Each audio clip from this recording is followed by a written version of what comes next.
What a beautiful and appropriate song. Because we've all been through a lot this year. After so many months of working so hard at holding it all together and, just trying to get through sometimes, just not knowing how you're going to make it through the next week, we emerge on the other side somehow so much better than we were before. Somehow we've grown so much more than we ever thought possible. Because those things that broke us also were awakening us. That place where the wound is, where all the light gets in. And so much has happened this year to show us how strong we really are. To show us how powerful we really are. To be an active influence of healing and happiness in this world. And in fact, the necessity to be an influence of healing and happiness. We have to do that. It's a necessity to demonstrate the Christ or the God self within you. We have a choice. We're at the crossroads of consciousness where we either are going to go back down that old path of separation and motivated by our egos, or we're going to choose higher consciousness and guidance of the Spirit and that divine intuition that will always bring us to the right and perfect place, the right and perfect people, the right and perfect purpose in life. Where we can say, I'm really doing what's mine to do. I'm really being that unique expression of God that I am meant to be. And we support you no matter where Spirit takes you, because we are confident and we're happy that Spirit has taken you to the right and perfect place for you. And so there's never a judgment in what you need to do in life. There's only a knowing that everything that's going on is revealing you, is helping us to reveal our true self, is breaking down all of those patterns of denying who we really are. So today I want to just really know, I want everyone here to know that it's time to get happy. It really is. It's time to be happy. It's time to come back together and know that we can fulfill our purpose together and to accept one another just the way we are. A couple of weeks ago, we started our gratitude practice where we fill a bowl with something that we're grateful for each day. And at the end of the year, you have at least 365 things that you can reflect upon that you're grateful for. And that brings me a lot of happiness because I'm remembering those things which bring me joy instead of focusing on the things that I'm upset about. And guess what? I have a lot less things to be upset about. And pretty soon, I realized there's no justification for my upset at all, because all I'm doing is focusing my mind on that instead of focusing my mind on what makes me happy. What a bad choice that is. I can focus on what makes me happy. Yeah, as Wes said, it's your life. You're in charge of your life. You're in charge of your own body. You're in charge of the people around you. You're in charge of how you feel about this. So I believe many of us are starting to get happier and happier, and we're experiencing more healing and prosperity. And this is all coming into our lives because of the focus of our minds. It's coming into our lives because perhaps we've been using this time constructively in a positive nature. I know we have at home. We've taken a lot of time to go within, to increase our meditation and prayer time. We do a lot of classes on Zoom now. We're connected with a lot of people around the world. I was on a session last night of A Course in Miracles with about 80 people from several different Spanish-speaking countries, and had a lovely interpreter helping me out, translating for me. And so I do that about once or twice a month. And it always is astonishing to me how much we need to gather together in the truth. How much we need to gather together in that which really brings us joy and makes us happy. The Course in Miracles says to heal is to make happy. So when I'm happy and my cells are happy, John's like that all the time. You ever notice John? He's happy all the time because he's a healer. He wants to make you happy. That's how he heals. He just come in and you say, wow, why are you so happy? I don't know. That's just what I'm choosing.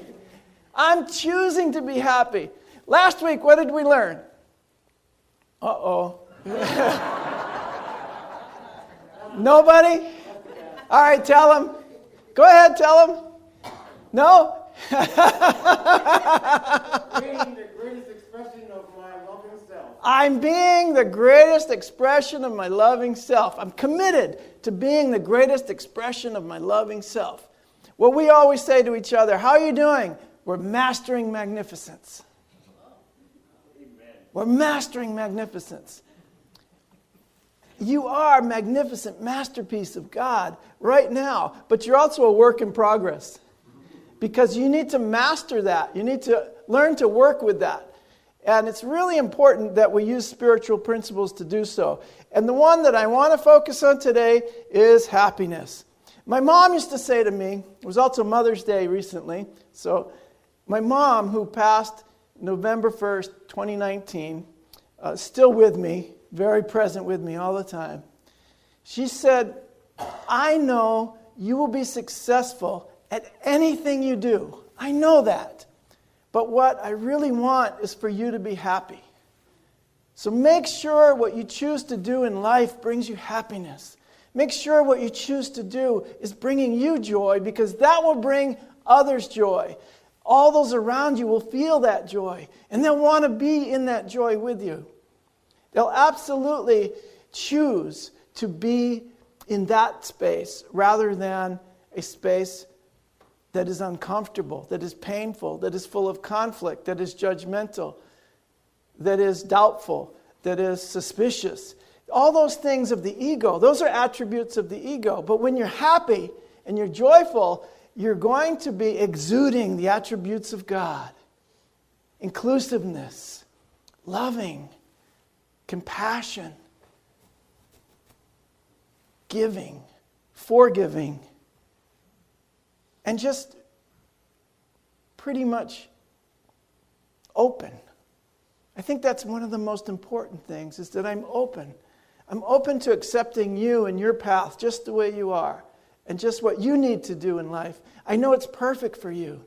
So I'm open to that. And so I'm aware also of a greater communication which comes from spirit, which comes from how we identify in spirit. Jerry and I, we haven't known each other very long, but boy, we have a great spiritual communication going on.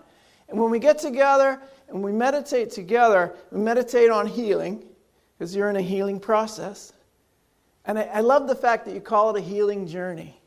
He doesn't identify, I got some disease or this is, no, I'm on a healing journey. Thank you, Jerry. That taught me a lot. So whenever something comes up, remember it's part of your healing journey. A lot of people this winter, were part of this COVID experience. They were part of their healing journey, but our healing journey as a species, because this virus affected all of us, then we're all one family in the same healing journey, on the same healing journey, and in the same place together of looking at how do we continue as a human family? What is my choice being part of this human family? What are my choices? So that's what we're looking at today. What are the choices I am making? And I found in the Bible there's a couple of great prescriptions for happiness. Paul says if there's, and this is in Philippians, he said if there is any, I'll have to read it off of here, consolation. If there's any consolation in Christ, if there's any comfort of love, if there's any fellowship of spirit, if there's any mercies, fulfill my joy that you be like-minded, having the same love, and being of one accord and of one mind. So that's pretty much what unity is teaching. Let's be like-minded in focusing on the good. Let's be of one mind, knowing that God lives in everyone, lives in you and me in the same exact amount, not any more, any less. You are all incredibly magnificent masterpieces, and you have a unique expression of God that the world needs. And so, if I'm pretending to be something else, then I can't be my magnificent expression of God. What I want to be is focused. I think this is a great time for us to focus on the good, to focus on the joy, to focus on the happiness, and to focus on our healing. He goes on to say, don't do anything through strife. Like, don't try to get people back for anything. Forget about vengeance. Forget about that. Don't do anything through strife. Or vainglory means self-glorification. Don't do anything from the glorification of your ego. And he says, lowliness of mind means humbleness. Be humble. Esteem each other better than themselves. Look not every man to his own things, but every man also on the things of others. So pretty much he's just saying, look, love your neighbor as yourself. And try to put them first and see what happens. Let's do that just as a test. I'm going to put my neighbor first. I'm going to come over and say, your needs are more important than mine. And when I help you fulfill your needs, guess what? My needs are filled double. Because I know that you're okay and I'm doing good too.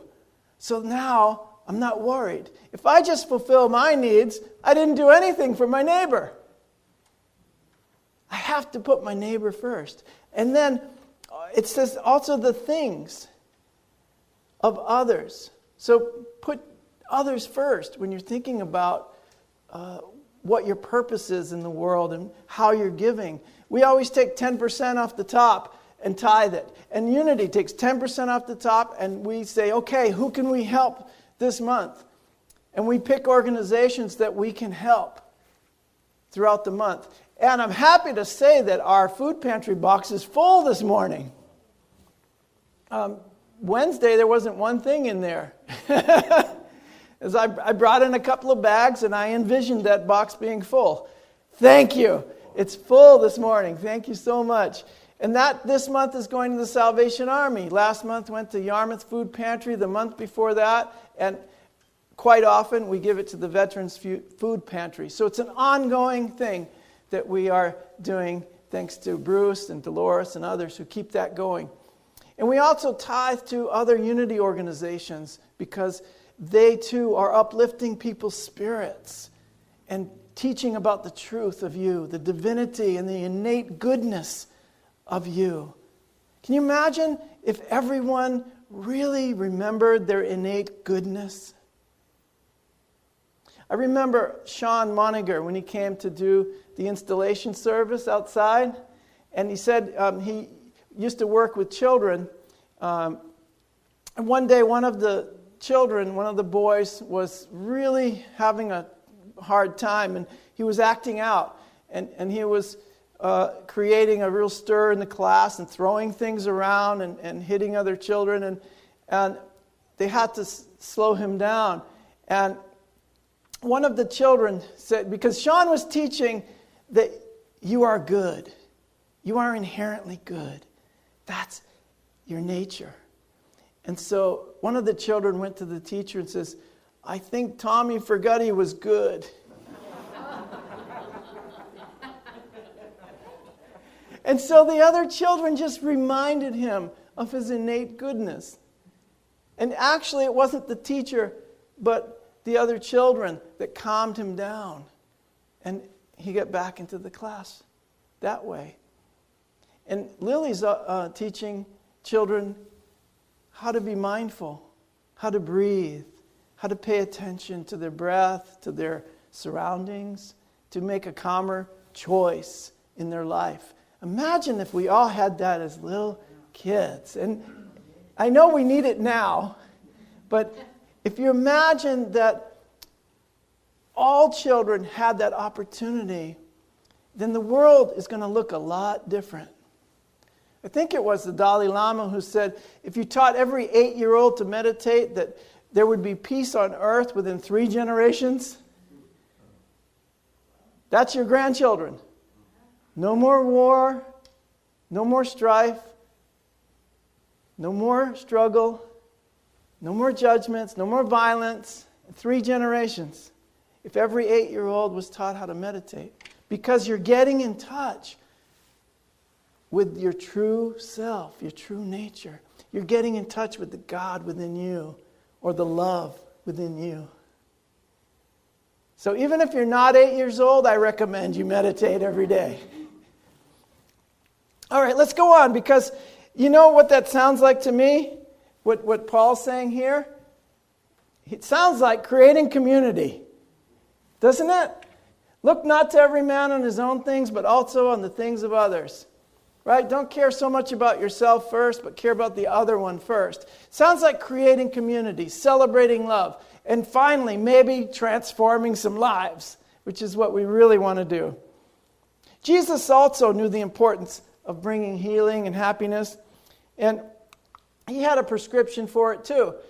He spoke the truth so that his joy might be in you. The joy of knowing and experiencing what he knew, he wanted you to know and experience. He wants your joy to be full. He wants you to be happy. I want you to be happy, because I want to be happy too. And I can only be happy if you're happy. I can really only be totally joyful if I know that you're okay and that you're joyful and happy and taken care of.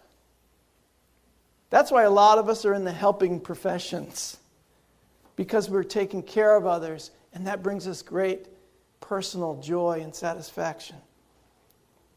He also said, all you really have to do is love one another. Love one another as I have loved you. You know, he's telling them this after. This is after the vine and the branches speech. It's beautiful, John 15. We're going to need a whole class to explain that one. But it is so beautiful. It's the web of life, really. Except you abide in me, then you're not going to bear much fruit. Because I'm in God, the whole, and I'm like the expression of God. I am the vine, and you are the branches. You are coming out from, there's a Christ in you. There's a light in you. And that light needs to come out. And if you're not abiding in eternal love, it says in me, which is very cool. We'll get into that metaphysically another day. But if you're not abiding in the truth of you, then he says you're going to be withered up and cast into the fire, which is often what happens. The ego, the false personality, that needs to be undone. And often it is burned up in those things that song spoke of, the patterns of your pain. What if we're going to end the patterns of pain and start some new patterns of joy, patterns of love, patterns of healing, patterns of happiness, patterns of joining together in love and in community? Those seem like better patterns to me. Patterns of healing. So the ego or the false personality that you have previously ascribed to yourself, it is actually healed as it is replaced by the Christ in you, or the love of God. And that's how we love one another, recognizing the Christ or the good in you, no matter what. That's what I'm looking for. Wayne Dyer, didn't he say, learn to see the light in others and then act as if that's all you see? That's all I see. I see the light in you. And pretty soon, that is all I see. I love it. Oh my God, it's so healing. It's so transformative in my mind to do that and to see the light in you. So, how did the Master love? Well, one way he loved was to demonstrate the truth, to see the divinity in everyone, to use the power of his mind to heal. His whole ministry was to teach us of our own divinity. His whole ministry was to demonstrate our oneness with God. And that should be at the core of our purpose here, just to demonstrate our innate goodness or our oneness with God. And to help us unleash that incredible power within us. But the power is the power of love. It's not the power to manipulate form. It's not the power to manipulate minds. It's not the power that we ascribe to power on earth. It's a spiritual power within us. And it's the power to know who we are. That's the power that we're talking about. That's what we want to unleash in you, the unlimited potential within us. That's what we want to unleash. There's another thing about happiness is that nobody can make you happy. Nobody's making you feel what you're feeling. Whether it's happy, sad, or anything else. Your reactions are caused solely on how you are interpreting the situation. And that's pretty much the beginning and the end. You are what you think. You become your thoughts. Your world is brought into manifestation through your mind. Mind, idea, manifestation. That's the unity, Holy Trinity. Mind, manifestation. Mind, idea, manifestation. I love it. A lot of these thoughts, came from the father of New Thought, one of the pioneers, the one pioneer of New Thought, Phineas Quimby. Do you guys know that guy? Phineas Quimby, you've heard of him? Well, we have here a Quimby sitting right here in our audience today. It's great to see you. It's great to see you. Great-granddaughter-in-law. Probably. The connection is you see the truth. And that's when you're sitting in a unity church. And we'll find out, if you want to join the 5 Principles class, how unity came out of Phineas Quimby. Because Charlie has it all mapped out for us. He's got the history of New Thought. And it's fascinating how it all came down. The Unitarians, the Universalists, which are now Unitarian Universalists, the Science of Mind, the Christian Science Organization, Unity. We all came down from the same people, from the same manner of thinking that said, you are in control of your life and your body, and your thoughts are going to manifest in your body and in your life. So use those thoughts in connection with the truth, or the ultimate truth of you, which is God within, which is something that I can't possibly explain in limited terms, but I can experience it. And we can experience it by using these principles to the best of our ability. I wonder if there's any more to that. Oh, yes. Alashanti said one more thing about that. It said, this is so important because it means that you ultimately become your own resource of emotional freedom and truth. Oh, my goodness. Emotional freedom. Think of that just for a moment. Emotional freedom. I'm not reacting anymore in a negative way to the world or to people. I've taken control. I've taking control of my response before it gets to the amygdala and starts responding or reacting automatically out of this survival mechanism, and then all of a sudden we're in an argument or we're in a fight or we're in a disagreement and we just have to separate. No, I want to first take it in and process it through the frontal lobe. Emotional freedom and truth. That's where the resource of that is, in the frontal lobe of my brain. It's in my heart, but that's sending information to my mind, and it won't get to my conscious thinking if I short-circuit it with the amygdala. If I short-circuit the information coming from my heart, then I will never act out of love. I will never have emotional freedom. But this teaching says you can be your own source of emotional freedom and your own source of truth. There's a great power in taking responsibility for your own healing and happiness. There's something I learned in the pandemic that I can apply truth to heal myself. I spent so much time in healing others, but in the last few months, I made a decision. I'm going to take all that I've learned and all that I know, and I'm going to heal myself. And you know what? It's working. It's incredible. And this whole movement called Unity started with Myrtle Fillmore healing herself. She decided, I'm a child of God, and therefore I don't inherit sickness. She was healed of tuberculosis. She was healed of every disease or distress in her body. And so can you, if you take control of your mind. I truly believe this because it's my experience. I'm actually beginning to practice it on a deeper level, not just conceptually.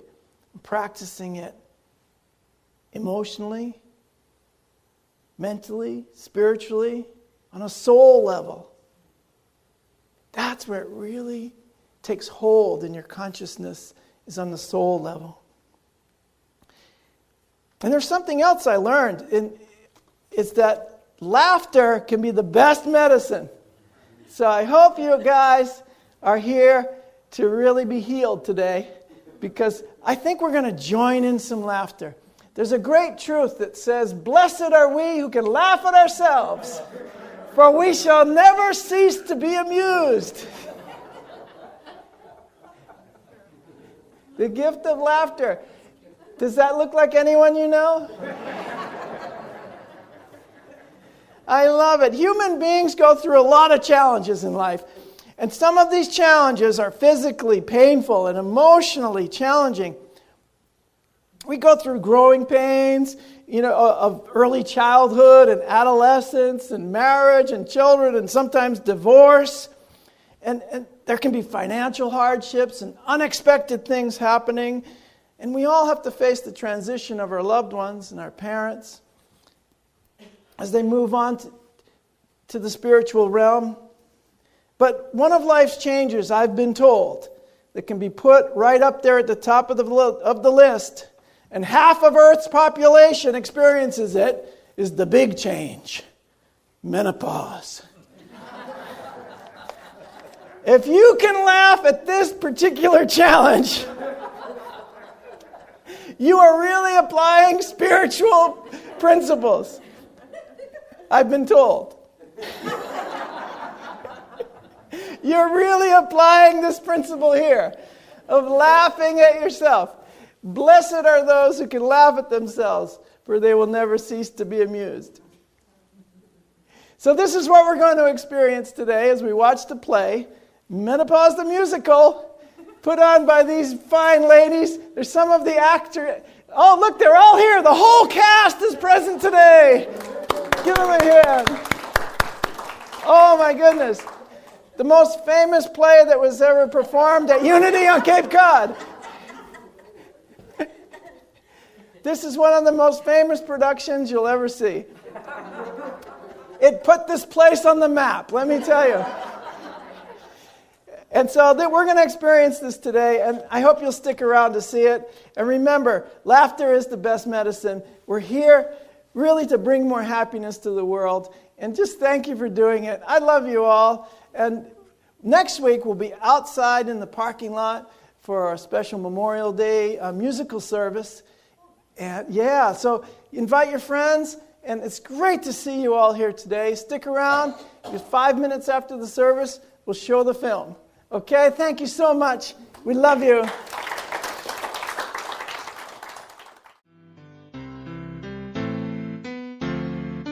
You have been watching the message from our Sunday celebration service here at Unity on Cape Cod, providing a positive path for spiritual living.